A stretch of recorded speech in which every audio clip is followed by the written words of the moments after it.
Okay.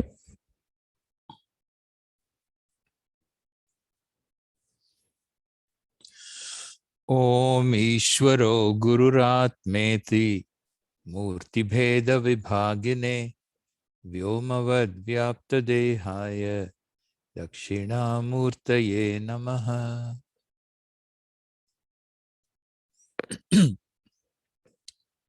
Okay, so we moving along with our questions.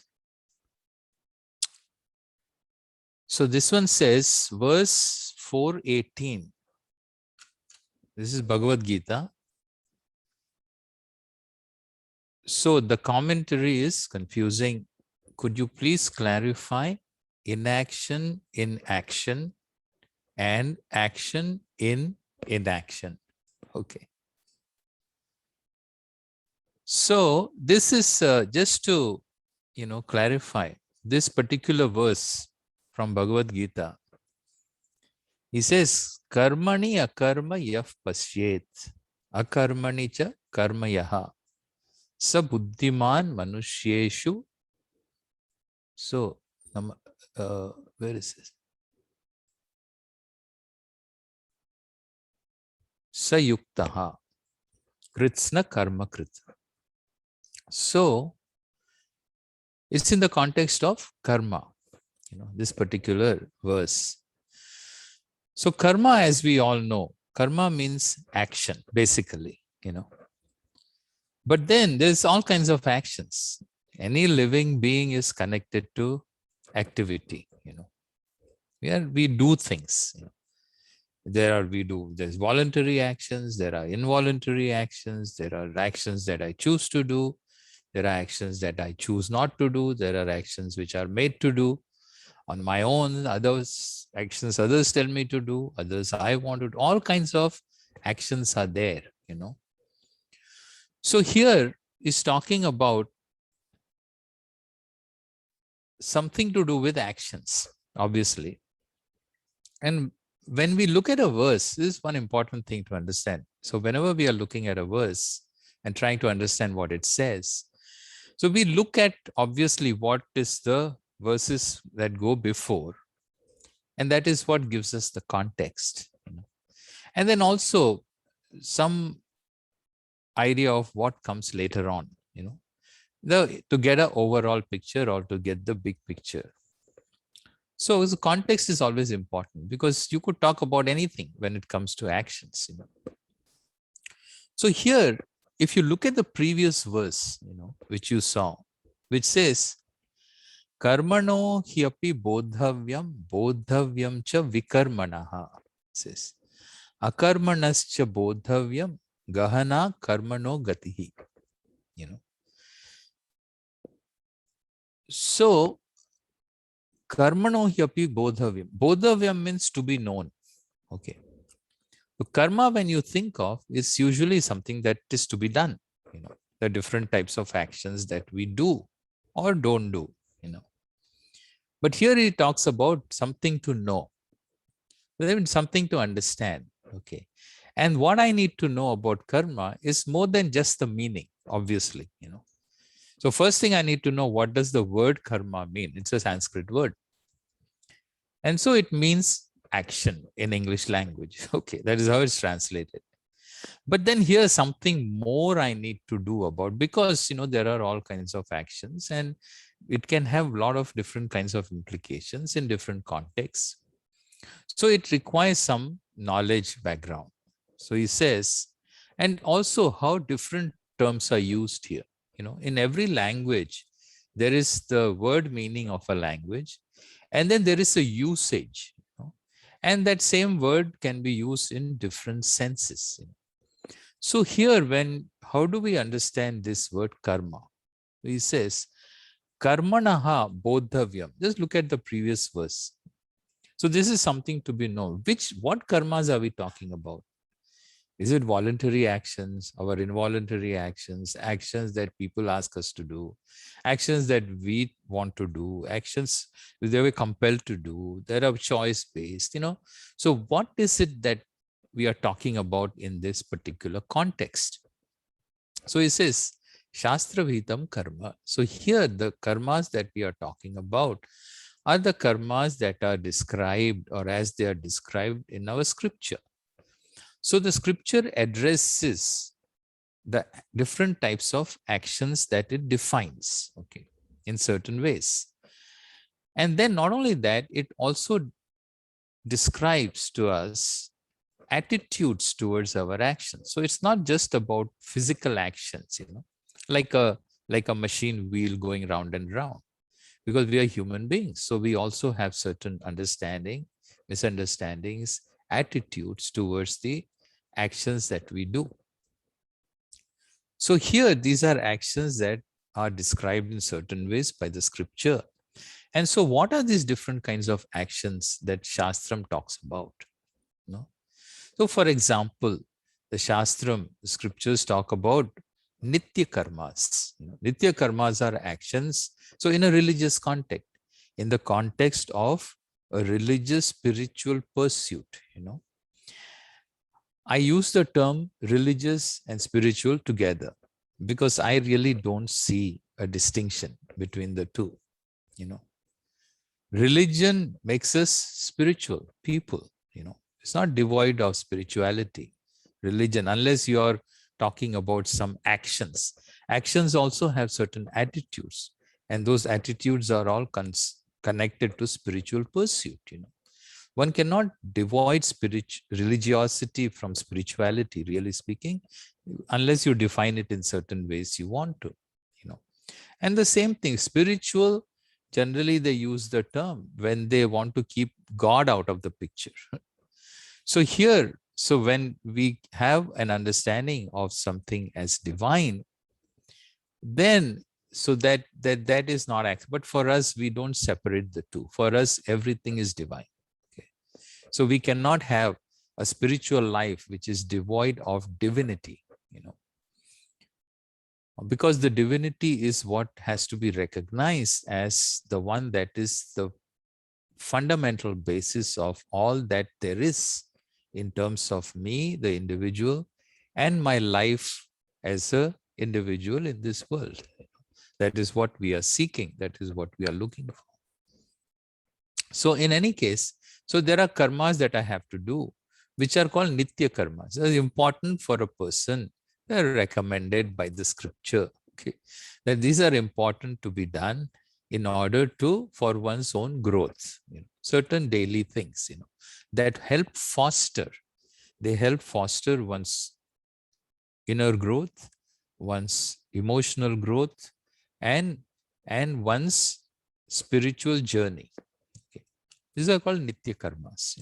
For example, prayer, daily things to be done every day. Like so many fundamentals you do. I have to get up in the morning. I have to brush my teeth. I have to shower. I have to clean myself. Those kinds of things are the daily activities, that are important for one's well-being. Karma also here, nitya karmas are actions, generally prayer related, prayerful activities that I do. So in various different ways in order to maintain my spiritual health and even my emotional health. Then there are, so the daily karmas are there like that. Then there are naimittika karmas, which are talked about, which are occasionally I have to do. So on certain occasions, on certain days, the once a year, or on certain festivals, or related to certain our ancestors, things like that. So occasionally I do certain actions that are recommended by the scripture called naimittika karmas.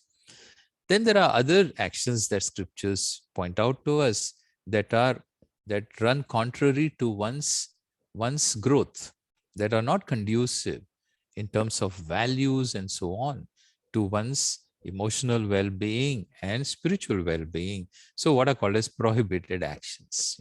These are the actions that keep nothing. There is no fear factor here. Okay, not that you do this and this is going to happen, you do that and that's going to happen and all.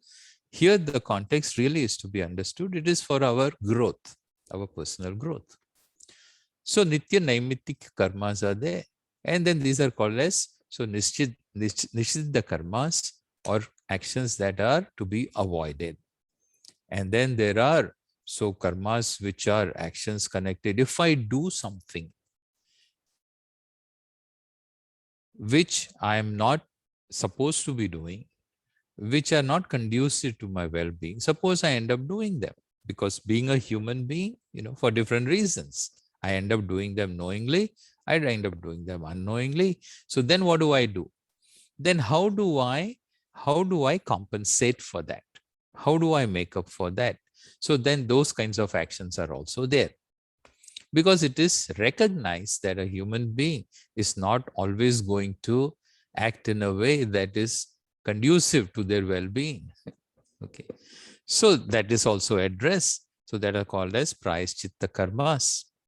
And then we have kamya karmas. Kamya karmas are actions that are driven by my own personal likes and dislikes.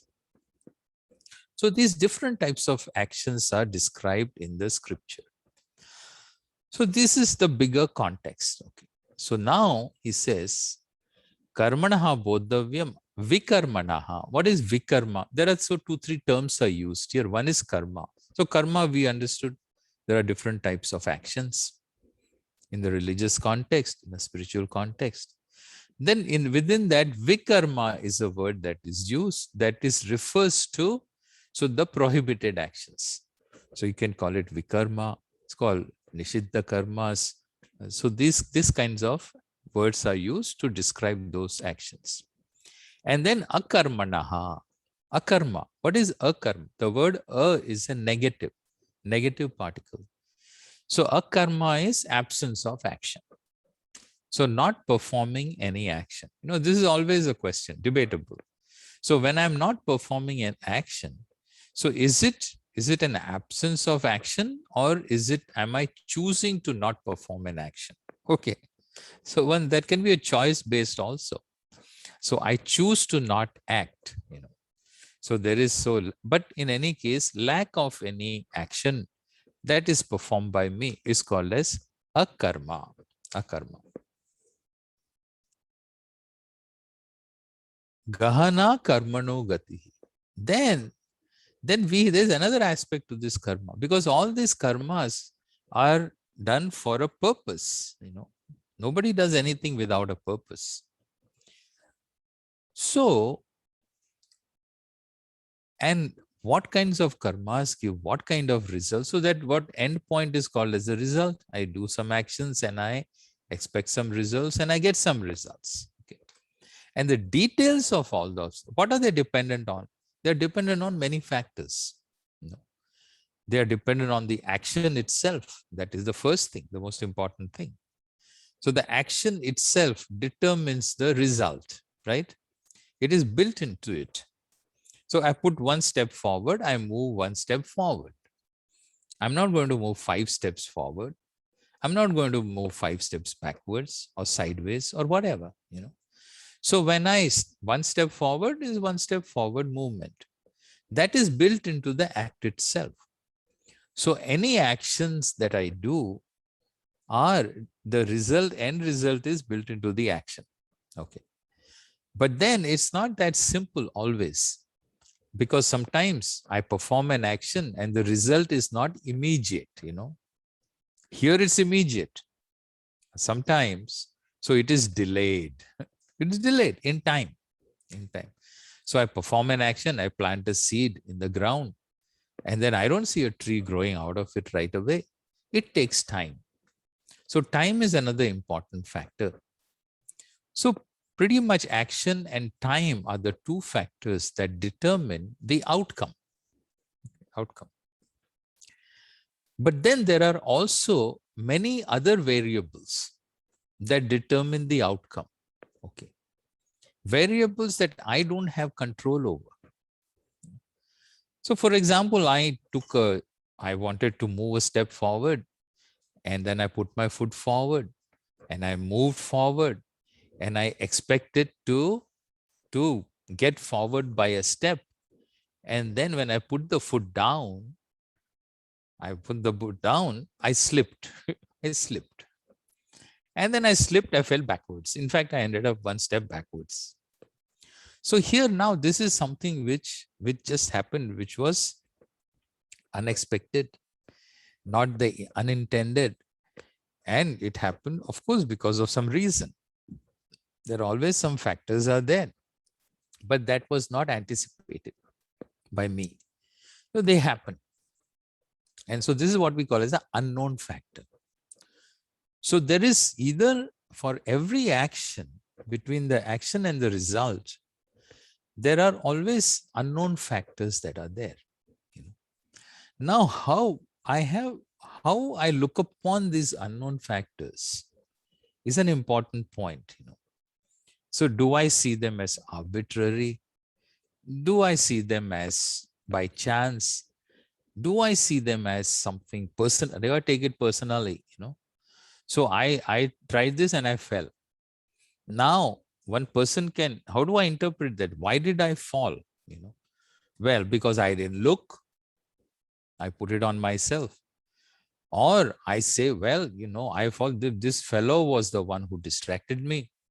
I blame somebody else, or I blame whatever. So I either take it personal, or it has something to do with somebody else, or it is something that happens, something that is unknown. So these unknown factors, we have certain, we understand them in certain ways, either as chance, my bad luck, or my karma. This is when you say, oh, this is my karma. So this is something that happened. It was meant to happen. And so when you say it's meant to happen, not because somebody is sitting there and doing anything, it's meant to happen because those are the laws. There are some laws that operated that I don't recognize, that I don't understand.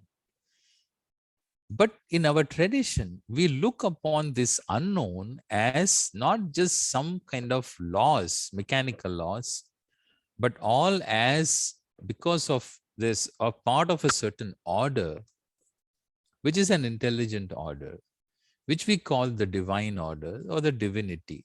So that is how karma gets connected to the divine. So in divinity, there is an order there, and the order is not personal. Doesn't have any target. It's not targeted on a personal level, but it's an order. The laws that apply to everybody equally.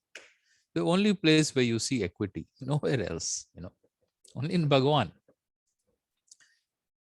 So there is this unknown factor which is called as, so the divine form, or Daivam. We use the term Daivam for that. So this unknown is unknown. So unknown is what makes it for us, difficult to understand. So it says Gahana Karmano Gatihi. The ways of karma are Gahana. Gahana means deep to understand, too deep to understand, because of the unknown variables, the unknown factors. You will never know all of them. But one thing we know, either is it biased? Is it uniform? Is it prejudicial? Is it exclusive? It is inclusive. It applies to all. Does it apply to all equally? Those are the kinds of things determine our attitudes towards life, towards our actions, towards what we do, towards what we do to others, and how we accept things that happen to us based on what we are doing and based on what we are not doing. So, but there is a certain trust in that, in the justice of that order, if we want to use the term justice. So that is what Daivam is. So there is an unknown, but it is unknown to us, so it becomes Gahana. Karmas are difficult. When we get into these kinds of details, when it comes to karma, why did this happen? Why did this happen to me? Those are difficult to understand.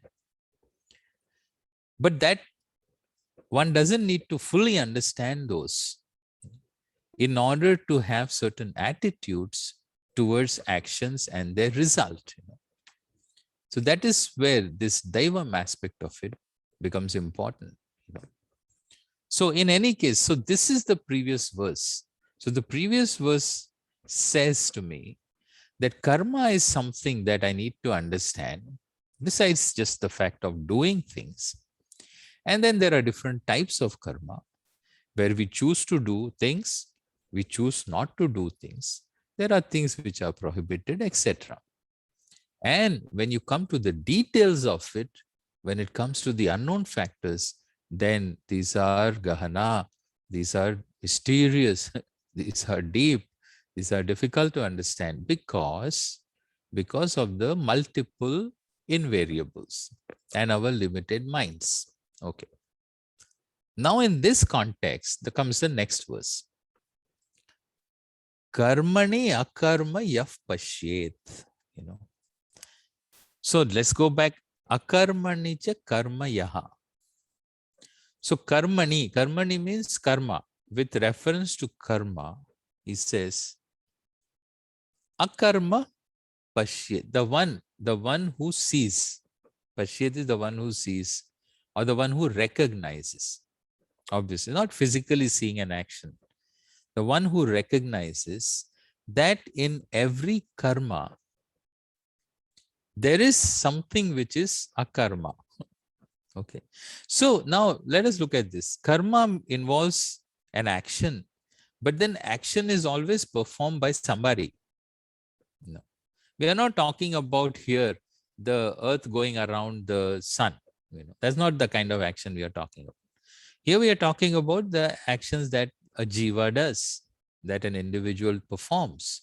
So here, as an individual, I perform actions. Okay. When I perform an action, I am seeing myself in that role as the performer of the action. Naturally, I'm the one who performs. It's all a karta. Karta is a status. I take on a certain status of the one who performed the action. Okay. Because I'm the one who performed the action, I'm the one who is going to get the result. Okay. Definitely I'll participate in the result. Even a result may go to somebody else too, depending on the action. But in any case, I'm the one who's going to get the consequence of the action. So that is what is called as a bhokta. So I become the performer and the enjoyer of the result of the action. So this is the role I'm playing now, once I perform an action. So he says, in karma, with reference to karma, I see myself as a performer of actions and the partaker of the results of the action. This is how I understand myself now. But the one he talks about, somebody, karmani akarma yaf pashyet akarmani cha karma yaha sa buddhiman. He is the buddhiman, manushyeshu, sa yuktaha.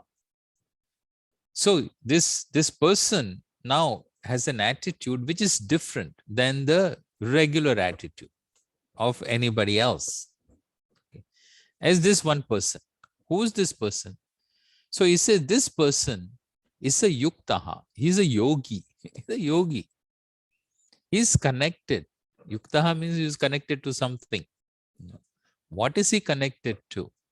Really speaking, he's connected to Daivam. He's connected to his true self,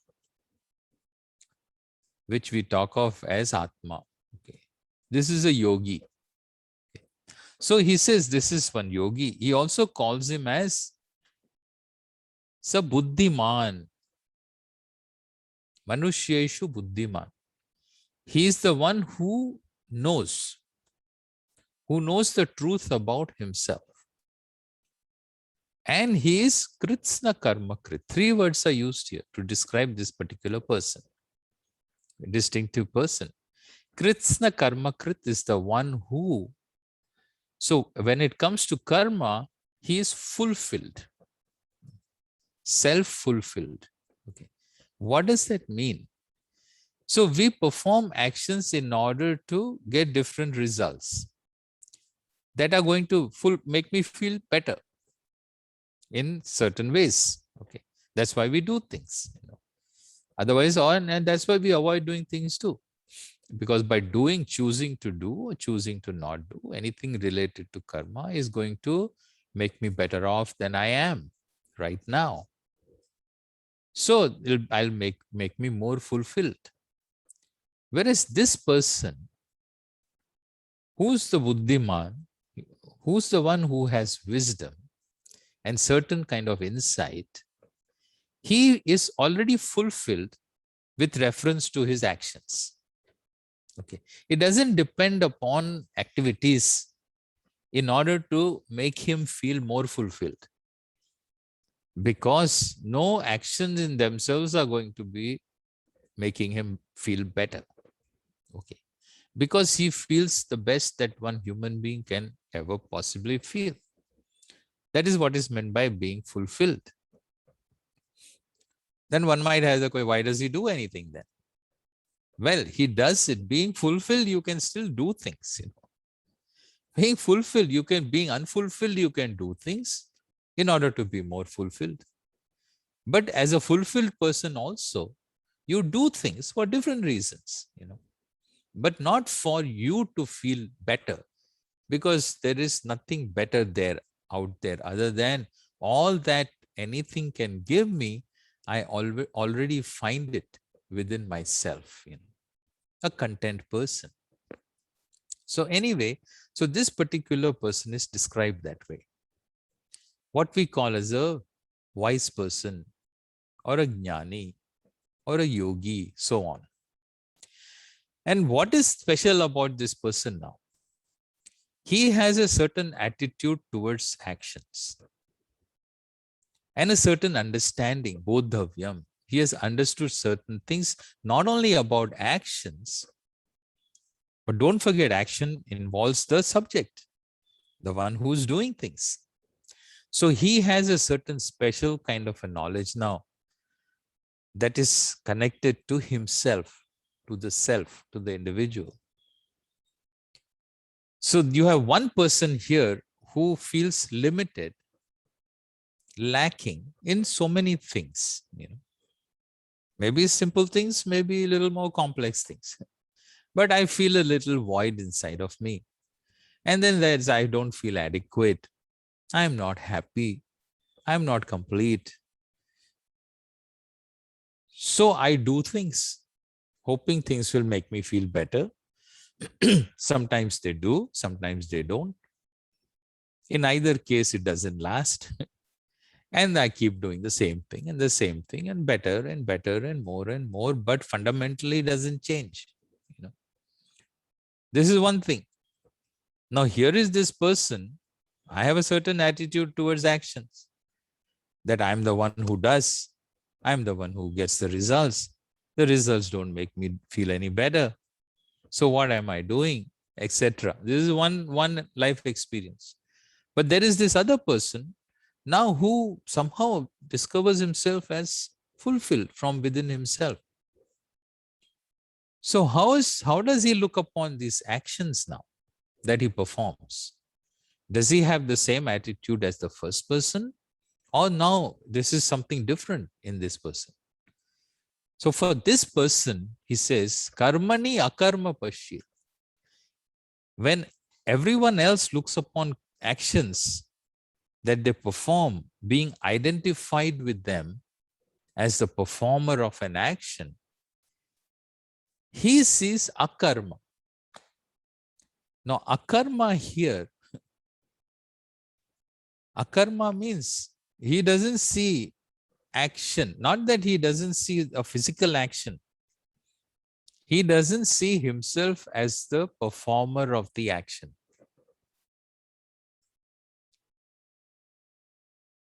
How is that possible? Because he is performing the action. Because of how he understands himself. How he understands himself. So the one person, he knows himself as being himself. Here now we are from the standpoint of his true self, from the standpoint of his essential self. He recognizes that he, the subject, Atma, is free from activity, is free from actions. This particular essential characteristic of the Atma, which is unknown to the first person, is known to this person and recognized by this person in himself. So now he knows that I am free from actions even while I'm performing action. And so there is no action in me. I'm not the doer of the action. It's not, he doesn't imagine this. He recognizes this. So he says, karmani akarma pashyet. In action, karmani, in action, with reference to action, he pashyet lack of action. Not that he does lack of action. He recognizes. Recognition takes place in the mind, not in the action. Okay. So even while he is acting, he is performing an action, this is his understanding. Okay. Akarmi pashyet. And the opposite, akarmanicha karmaya. And when there is no action, he sees an action. So when somebody, I'm sitting quietly, and one person passes by and looks at me and thinks, oh, he's not doing anything. He's just sitting there. And then another person comes, So one person comes, there's somebody who doesn't know me, goes by, looks at me and thinks I'm doing nothing. And then after a few minutes, my boss comes. When the boss goes by, he doesn't think I'm doing nothing. He thinks I'm wasting time. So you say, I choose, you choose. You're supposed to be working there. Why are you doing nothing? Then you say, no, sir, I'm not doing nothing. I am not doing anything. Okay. I'm not doing anything. I'm not doing nothing. So he said, no, you're doing nothing. You're supposed to be doing, so what I'm saying is not just semantics, but in his mind. So even when a person is doing nothing, he's unless he is in a coma, making a choice. So the one who sees, so it is more in terms of attitude and thinking and understanding. Pashyet. Not in terms of the action itself.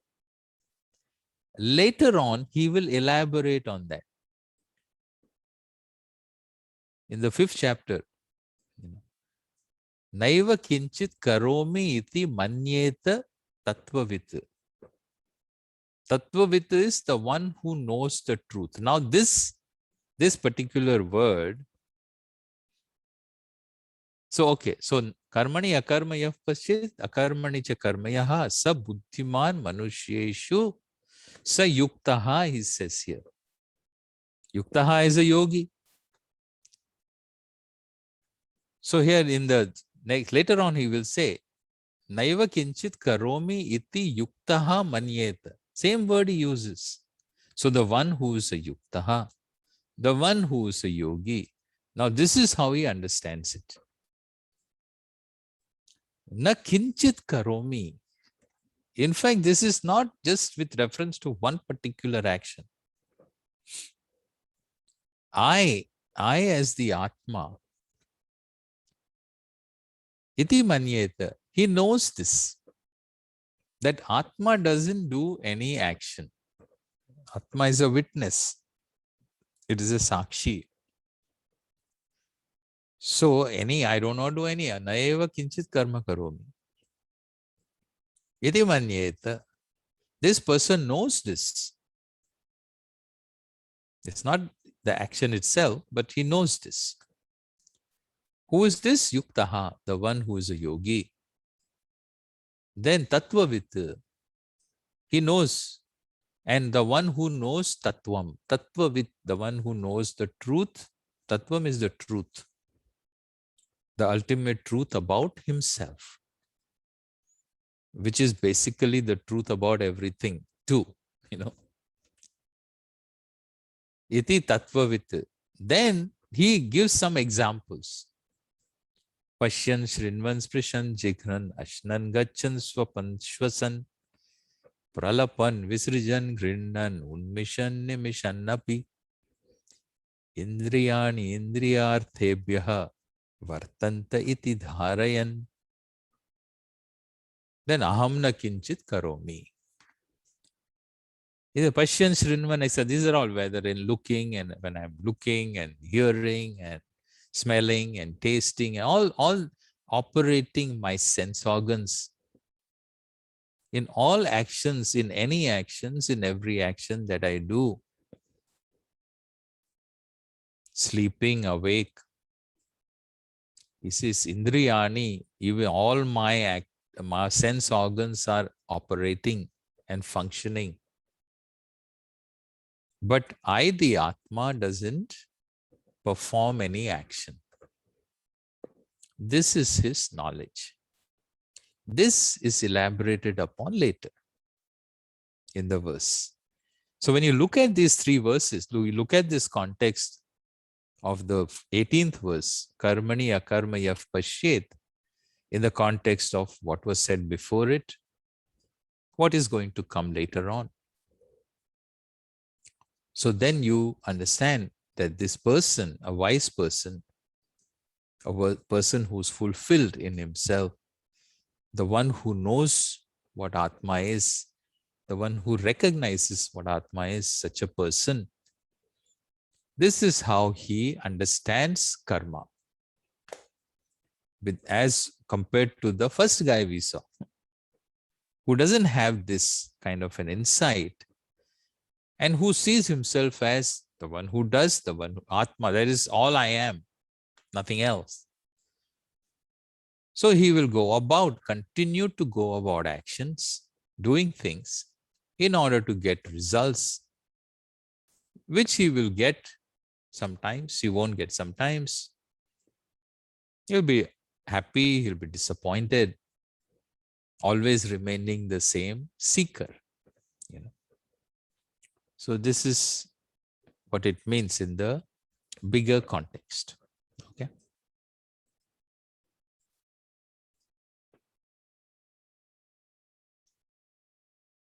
Okay. Then go on to the next one. Okay, let me first do this one, then I'll come to that.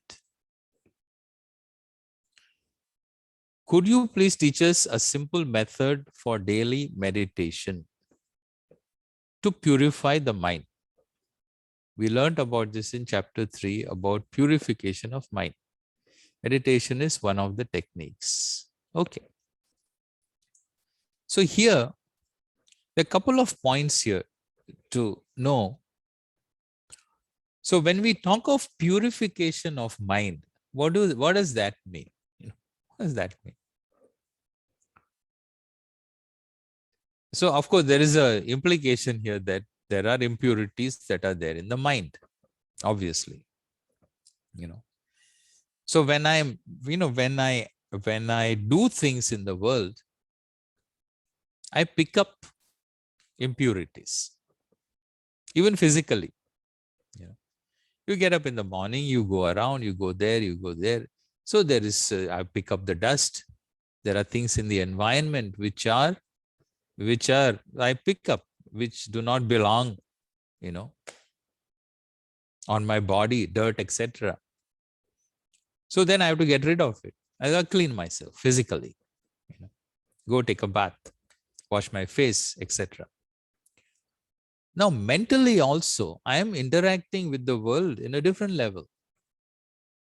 So I'm interacting with the people in terms of my thinking, in terms of in my words.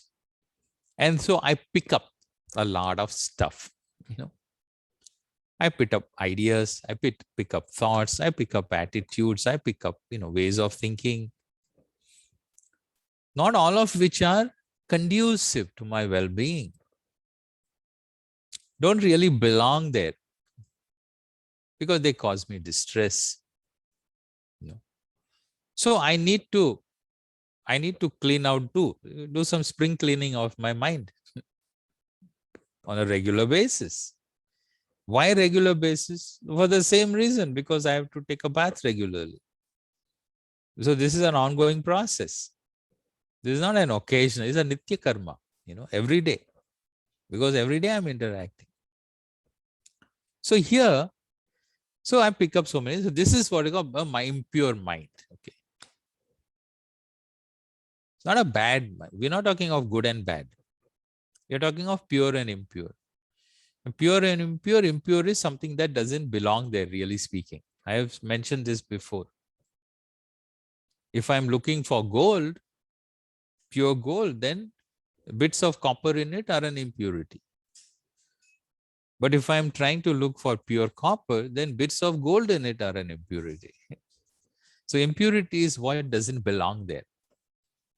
Certain things in my mind don't belong there, like unhappiness, sorrows, ignorance, anger. They don't really belong there. Why don't they belong there? They cause me distress. I don't want them. That's why we are always working so hard to get rid of these things. Even though they are naturally occurring, they don't look as though naturally they should be there.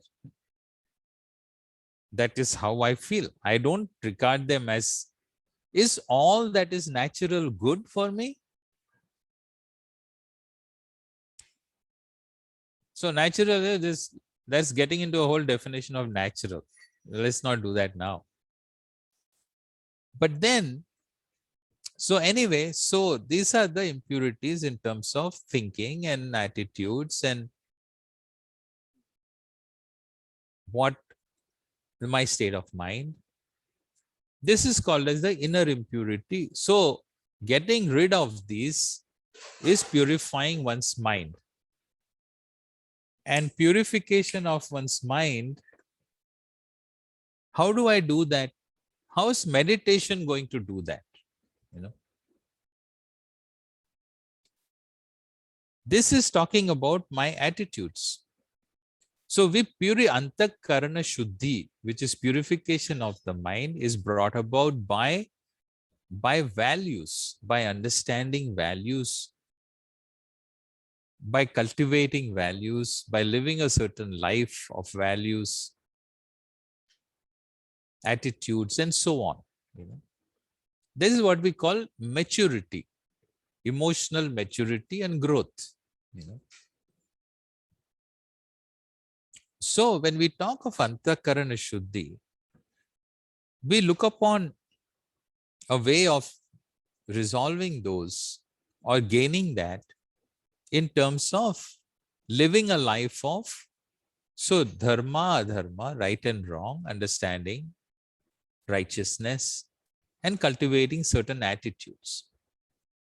This is one thing. This is in terms of what's going on in my mind, the content of what's going on. But there's another thing that happens in the mind too. It is the nature of one's mind, how it functions, how it operates. Is it focused or not focused? So I am somebody who's distracted easily. I'm all over the place in terms of my thinking capacity. Sometimes all this happens because of emotions, because of my reactions. Sometimes it happens because of my thinking, my habits. I'm a very distractible kind of a person. So it got, the mind functions in two ways. It is in terms of what is there in it, and it's in terms of also how it operates, So here meditation, what is meditation? What's the role of meditation? The role of meditation is to help me calm down my mind, to gain a certain degree of quietude by which it's available to me. I have a mind, but my mind is not always available to me to do what I want, to think what I want, to feel what I want. It seems to go in its own way. So I have sense organs. Sense organs are also, they're available to me, but they're not always available to me. So depending on how alert I am able to be. Mind is also like that. Mind is behind all my senses, but mind also works on its own. So I have to learn ways of bringing my mind in my control, so I can manage it. I have to learn to manage my mind. It's the only thing I have. Mind is my own mind can be friendly. My own mind can be inimical to me. So here, one of the ways in which we learn to gain that quietude and tranquility is by meditation, by a process of, so it's a practice, practice. Meditation can be just as a simple practice. We can do certain things in order to feel calmer. But that is not all that meditation is about for us. So for the one who's engaged in a religious and a spiritual pursuit, whose goal in life is to connect to something which is more divine, which is divine within himself. So there again, his mind has to be available. Not only it has to be a mature mind, having this antakarana shuddhi, but it also has to be a composed mind. So we're relatively composed. So it's available to itself, Why? Because here I'm seeking to know the truth about myself. The truth about myself is not out there, outside of me. It is, in fact, not even inside of me. It is me. The truth of myself is centered on myself.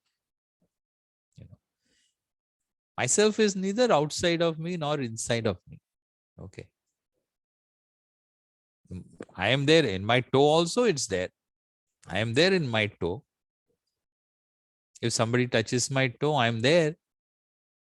In fact, if somebody wants to draw attention, either they call out my name or they touch me on my toe, on my shoulder, they touch me. I have to be there in order to respond. So I respond. I know.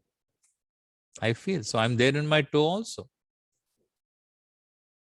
So where am I? Am I outside? Am I inside? Am I whatever it is?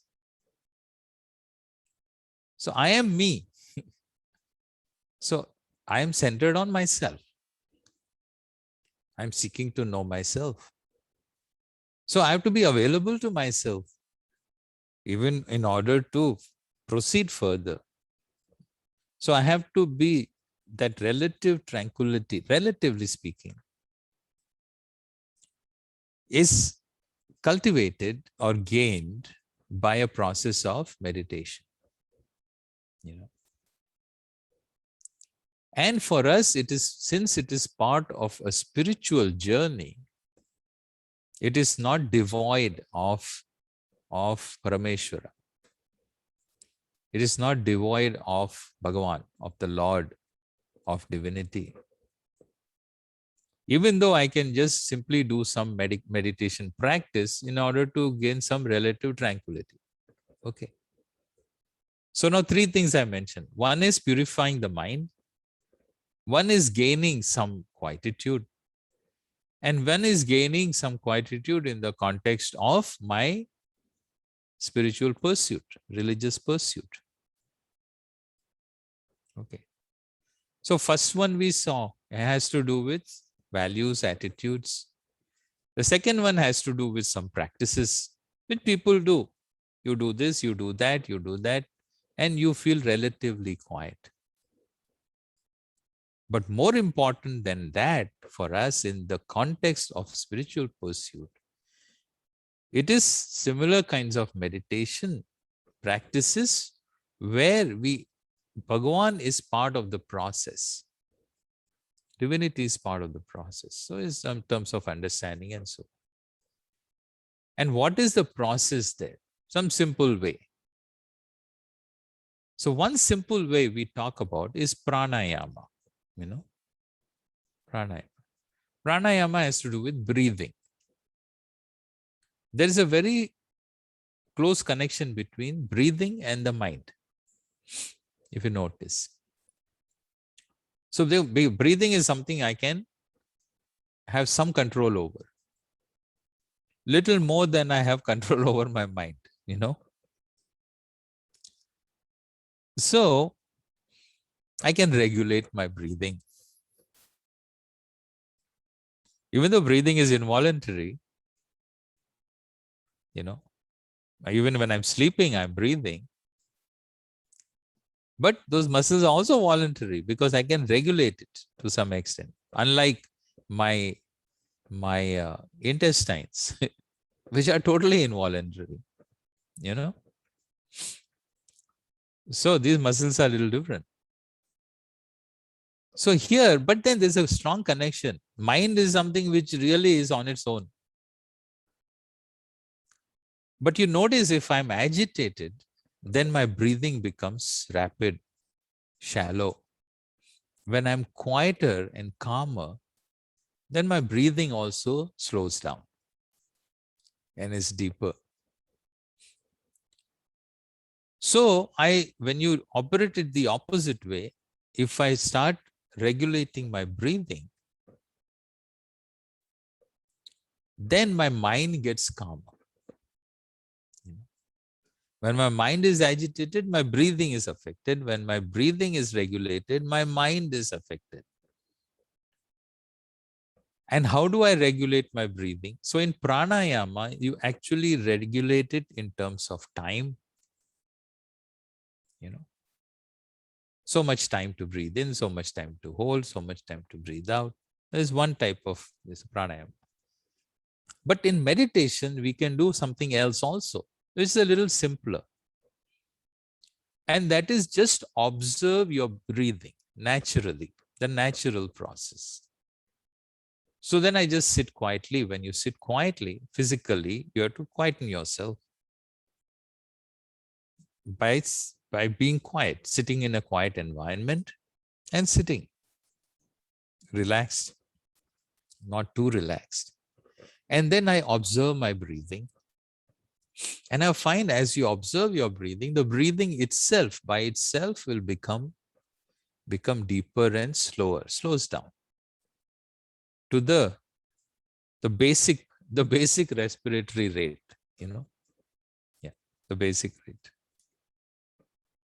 the base rate. There's a base level. And as it slows down, then the mind also calms down. That is really the simplest way of doing meditation. But then this is just to quieten the mind itself. It's a mechanical thing. But then for us, it is also something which is connected to divinity. And how do I do that? So that is where we do japa. Japa is a prayer, but not a long prayer, a short prayer in the form of, so that evokes in me a certain reverential attitude and also brings into my awareness divinity. And that is what a japa does. Om Namah Shivaya. So I repeat, suppose I repeat this, Om Namah Shivaya. So there, it connects me to the Lord. It reminds me of the Lord. It evokes in me a certain reverential attitude. All that goes along with quietening my mind. And that for us is the simplest way of doing meditation, along with all these other things that we do for now.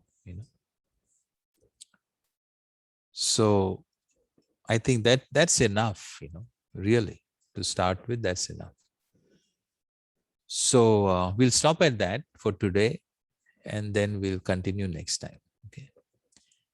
Om Purnamada Purnamidam Purnat Purnamudachyate Purnasya Purnamadaya Purnameva Vashishyate. Om Shanti Shanti Shanti. Harihi Om Shri Gurubhyo Namaha. Harihi Om.